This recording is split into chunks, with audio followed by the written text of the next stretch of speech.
내과병동에서 가항경화로 심하게 복수가 차 있는 환자가 호흡곤란 호소해서 복수천자라고 해서 복강 안에 바늘을 집어넣고 관을 연결해서 복수를 끄집어내게 하는 그러한 시술을 받게 됐대요. 이 굉장히 심각한 상태의 중증 질환을 가지고 있는 환자의 상태를 표현하고 있습니다.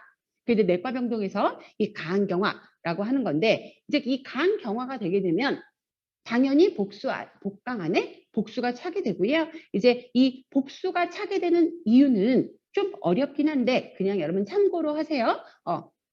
간으로 들어가는 혈관의 압력이 높아지게 되기 때문에 간으로 들어가는 간이 정상적인 반응을 못하게 되면 간으로 받아들이는 혈관의 순환이 적절하지 않아 간의 기능이 떨어지면서 간으로 들어가는 혈관의 압력이 높아지는 거예요. 왜? 간으로 그때그때 혈액들이 제대로 순환할 수가 없고 대기를 타야 되는 상황이라 간으로 들어가는 혈관, 간 문맥이라고 하거든요.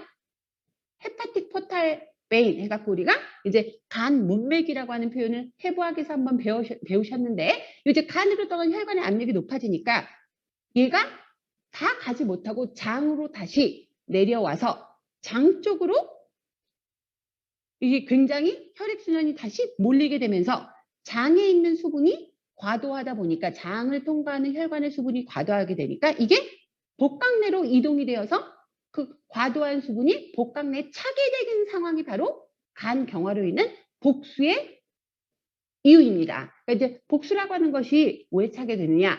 간의 기능이 떨어져. 그래서 혈액이 간으로 들어가서 빨리빨리 순환이 돼야 되는데 그 기능을 못하다 보니까 들어가는 혈관의 압력이 높아지고 그러다 보니까 못 들어간 혈액이 다시 장 쪽으로 밀려 내려오고 장 쪽의 혈관의 혈압이 너무 높아지니까 그 혈압을 낮추기 위해서 그 수분이 복수의 형태로 복강 안에 차게 되는 거. 그게 바로 복수의 이유입니다. 근데 간이 제대로 자기 기능을 못하게 되면 당연히 간에 들어가는 혈관의 압력이 높아지면서 복수는 계속 차게 되거든요. 그러면 복수가 차서 복강내로 이동이 돼서 얘네들로 인해서 장에 압박이 진행이 되게 되면 숨쉬기도 힘들고 횡격막도 압박돼서 호흡 곤란도 오는 것이 당연히 따라오는 결과인 거죠. 그래서 이제 이런 경우에 어쩔 수 없이 외과적으로 우리가 어떠한 이제 처치를 해주냐, 복강 안에 뭐를 넣어서 그죠? 바늘을 넣고 관을 연결시켜서 복수를 빼주는 치료를 진행하게 됩니다. 그게 바로 무슨 천자? 복수천자지요. 그래서 이제 복수천자는 이제 복강 안에 관을 넣고 배액주머니를 달아서 배액주머니가 복부 아래쪽을 향하게 해서 중력의 원칙으로 천천히 배액관과 똑같은 개념으로 기억하시면 좋습니다.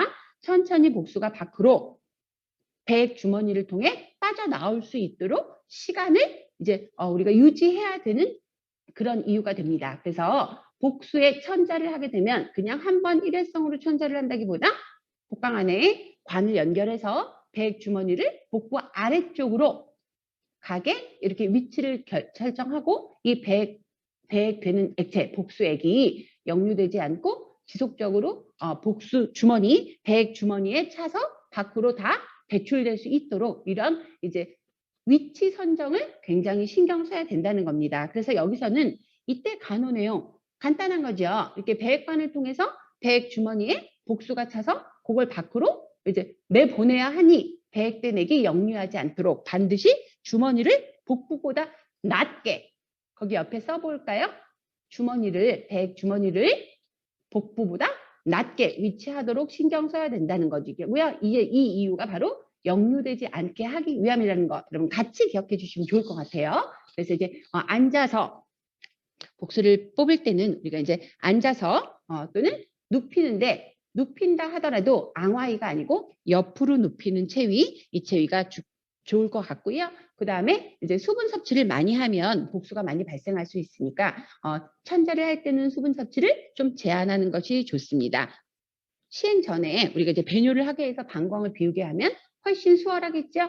예, 그리고 이제 두 팔 올리는 자세는 복수 천자와는 전혀 관련이 없습니다. 그래서 1번에 배액대내기 역류하지 않고 배액 주머니는 항상 복부보다 낮은 곳에 위치할 수 있도록 환자 교육도 하고 여러분도 신경 써야 되는 간호 행위임을 기억하시면 좋을 것 같아요. 그래서 이제 64번 기억하시면서 뭐 문제 자체의 심각성은 굉장히 심한데 여러분 보시면 알겠지만 생각보다 어때요? 간호 내용은 좀 가볍고 딱 정해져 있는 내용으로 이제 이해하시면 좋을 것 같아요.